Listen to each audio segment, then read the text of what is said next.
Hey guys, welcome back to another episode of Project Devo. Today, we're going over something that has great interest to me. Today, going over what we're going over, I was looking over all my other previous videos, and every time I drop a new content in, I look to see how that video performs, and then decide what I want to do with the video. And what I want to add into the video and all that fun stuff, and to see how that video did, so that way I can know what content I can post out for you guys, so I can build a following here, build this community up to where we want it to be. Did notice that my one of my old Subaru videos did pretty good. I think that's because I can easily talk about Subaru and the stuff about Subarus, because that's what I do. That's what I drive. Same thing with like other tuner brands and stuff like that. So today we are going to be comparing the two Subaru Performance engines, the predecessor and the new workhorse that took over for that engine. We are looking at the EJ257 that was in the STI through its whole entire iteration, and we are comparing it to the FA24 that is now the new performance standard engine for Subaru. Now, I am only going to compare the the base blocks, the stock internals. I'm not going to compare an IAG short block or a rebuilt lower end or with forged pistons and rods. I'm not getting into any of that stuff. I'm just comparing the base platforms.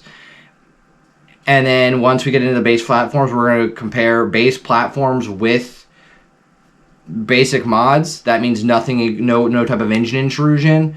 And then we're going to compare the cost to basically the 400 horsepower, which I think is what the average, tuner on the weekend is shooting for. We're going to compare the cost between the two, how much it costs to build an EJ, how much it costs to build an FA24, and we're going to go over what the engines can produce and that. And like I said, I am using the RA version of the EJ257 just to make it comparable, and give it its best. The best stats out there for the base block. Okay, so let's get into it. We're going to do the EJ257 first. And hey, I'm just going to get it out there, whether it's the sound, whether it's the pull in the car, whether it's the performance of the car, or the performance of the engine, we are going to compare, because we all know EJ, hands down, has the better sound. But we're going to compare these engines in their base platforms, and then compare it with slight upgrades, and then I'm going to let you guys make the decision, because as much research as I did, I can't compare these engines. I actually think they are batting right around the same weight class. But let's get into it. Alright, so we're going to get into the EJ257 2.5 liter boxer engine with a 99.5 millimeter bore and 79 millimeter stroke, approximately 300 to 310 horsepower from factory, with 290 to 300 foot-pounds of torque. That, like I said, you're looking at the RA iteration or the last gen STI iteration, which is the final edition, and the RA. So you're looking like the 2020 to 2021 engines. Now that engine, max horsepower with your normal builds. So basically, this is just bolt-ons and tune, and maybe some different fuels added. 350 to 400 on the stock block. Now the RA, there is a slight variant, slight exceptions to that. There's guys getting 450, 480, 500.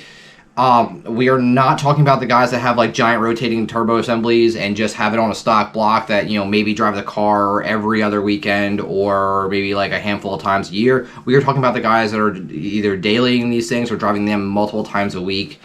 That are out there just your pure tuners, we'll call them. Now we all know this engine sounds better than the FA24. We all know this is the Subaru pinnacle engine for the EJ. We know that the Subaru's been producing the EJ platform for 30 plus years, and even up until 2 years ago, Subaru of America, or Subaru's factory rally team, was using EJ engines to power their VB rally car And I understand that. When I toured the Vermont Sports Car back in 2022, when they were actually switching over to that chassis, I asked the guy what engine they were using because I wasn't sure, because they use equal length heads on it, so they sound very virtually similar, especially in that spec rally performance platform. You can't really tell what engine's in the car. And he basically came out and said, hey man, we are using the EJ257 engine. Now that's heavily modified, obviously, to take with the beating that they're putting on it. And he said they said running for a championship, they didn't want to bring out Subaru didn't want to bring out a engine that did not have enough R&D on it in that race spec platform. They were still working on the new engine platform. They had 30 years of R&D in the other one. So why would you get away from that when you're already basically tuned perfection to what they needed to do? I know Travis's rally car that he's running this year, since they pulled the open class cars off the competition, is running the FA24, and they've had engine failures. But like I said, they are pushing that engine further than any person on the road would be doing it. So there is some give and take to that. Now that engine is cranked up a little bit. I don't think there's much performance mods on it. I think there's some support mods and tune. I believe a tune. Obviously they made some changes to the intake and stuff like that because they're driving it in dirt and running it through water and everything else. But that is running the FA24 platform. Getting back into the EJ, since we got off on a little tangent there. The EJ engine, and what I want to say to you guys before we get into the 24 is the EJ engine is essentially the F24's parent. All of the R&D that Subaru and STI did building those engines over the past 20 to 30 years went into the design of the FA24. They didn't just say, hey, we're going to, build a new engine to this new timing chain platform and just not take any of the notes off that EJ. The EJ257 is always going to be a great engine. It's always going to be an iconic engine. It's never going to be shelved for anything that I can see in the near future. And that's why I find it so hard to compare these two engines, is because the EJ was literally the parent or the grandparent of the FA24. Like, the genetics are there. You can clearly see it, especially when you open these blocks up and you get down to the rotating assembly. You're like, oh, like that you can tell, like that's where they that's where they got this. That's where they got that. Like it's not. You can tell. It's not like Subaru was like, oh, we're just going to design a whole different setup and just screw this engine. They literally took what they learned, worked on it, advanced it, and made the FA24. All right, let's get into the FA24 stock specs. FA24 stock specs: 2.4 liter boxer engine, 94 millimeter bore, 86 millimeter stroke, 271 horsepower, reaching 330 pounds of torque in some aspects.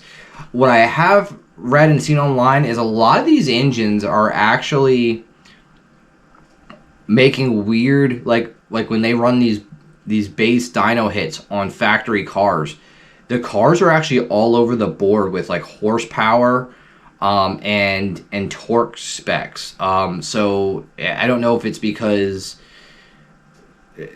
Subaru, the tolerances are they went kind of different on the tolerances now, and they're not so strict on them on the FA24 engines.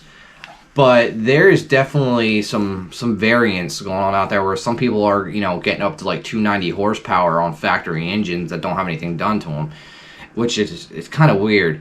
Like I said, most of them are 271, right around 300 foot-pounds of torque.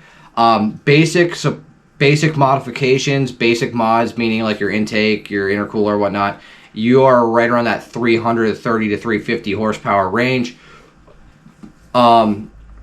Reliably, if you go into some different fuels and you just keep the stock turbo, or you change out the turbo, you can be in that 450 range reliably with this block. Subaru definitely took everything they learned off the EJ257 and rewrote the book on reinforcing the bottom end of these things, because I've seen guys up in the 500 horsepower ranges with these things. Not saying that's reliable, but majority of the guys I see running around are in that high 3 to 400 range with just basic freaking bolt-ons running 93. So that's pretty cool. Now, with that being said, these things are significantly cheaper to mod. Also, like I said, these things take two bolt-ons extremely well. And when I mean extremely well, I mean like you can bolt on like an intake, an intermediate pipe cap back, and throw a turbo inlet on it and tune it, and you're over 300. You can go over 300 with just a flash on most of them, depending on where you live at and what the fuel conditions like in the area you're in. But like I said, you can't take away that everything that Subaru did put into this engine they learned off the EJ257. So with that being said, like I said, it's very, very hard for me to compare these engines. They are both great in their aspects. EJ does sound a hell of a lot better. Now we're going to get into the cost of modifying. Now, the cost of modifying, I did average cost to make 400 horsepower, because I figure that's the goal that most guys are out there are just shooting for. So, with that being said, let's get into it really quick. The EJ257, to make 400 horsepower, this is reliably with support mods. This isn't like you threw a bigger freaking turbo on it and dumped 1,000cc injectors with a fuel pump, and we're like, hey, like, we're going to go for the moon here, and then detonate the car like 3 days later because you don't know what the hell you're doing. $8,000 to $13,000 is the average cost spent in the United States to make that horsepower, 400 horsepower mark reliably. With the EJ257 engine. With the FA24 engine, this is significantly cheaper. It is $3,000 to $5,000 to make that reliably on that engine. Now, yes, the FA24 is cheaper. No, it does not sound better than the EJ257, and I'm going to reiterate that for like the 9th time in this video. So, I mean, you guys tell me which one you find better. I will say that the EJ257, there is a bit of lag. Usually your boost, even on the higher end horsepower builds, and you're trying to get rid of turbo, like you're on an anti-lag, you're still kicking in right around 2,000, 2,500 RPM before you get boost. With the FA24, the boost is almost immediate. That's for basically because of turbo placement. With it being bolted directly to the manifold, usually boost kicks in right around 1,800 to 2,000 RPM on factory and tuned builds. These engines are both great engines, guys. There is no real thing separating them. I mean, the FA24 does seem like it has a higher tolerance for more power than EJ257, but if you're comparing to the RA block, they're right in the same ballpark realistically. They're still at the same breaking point, like that 450 area. But well, like I said, guys, you let me know what you think in the comments. Which engine you like better, the EJ257 or the FA24? I own an FA24. I have a 2024 WRX myself. I've owned cars with the EJ25 in it, or 2.5 liter turbo in it. Loved that car as well. That car made a little over 350. But like I said, I want to hear from you guys. Comment on here. Tell me which one you like better, and we'll go from there. Also, just quick getting into some channel stuff here real fast. We are getting back into viewers rides video. It's starting to warm up outside. A lot of guys are done with building having their cars down for winter and adding some stuff to them, so we're going to shoot a lot of people, hopefully. I'm going to be trying to get out as many car meets and car shows this summer that I can to talk to all different types of people, get that content on here. We're going to get into vlogging. Like I said, if you guys want to see me touch on a subject, definitely put it in the comments. I want to try to build this channel. I'm hoping that at this point next year, I want to do a show in my local area, and to benefit a local charity called Jerseys for Jacks that go and give cash, and basically they go to hospitals with kids that are in long-term hospital stays and try to support them and make their stays a little bit better for themselves, better for them and their families. So I definitely want to give out to that charity. I want to do like a little car show where all the entry and all the proceeds from those car shows go to that charity. That's one thing I want to get into going forward. Thanks for watching this week, guys. We'll see you next week. And keep an eye on our socials, TikTok and Instagram. I will be posting a schedule of shows that I'm planning on getting there. Come out, find me. I will definitely shoot your car. Like I said, there is no gatekeeping here. I will shoot pretty much anybody's thing unless your car's in the parking lot rusted out. We'll see you next week, guys. Thanks.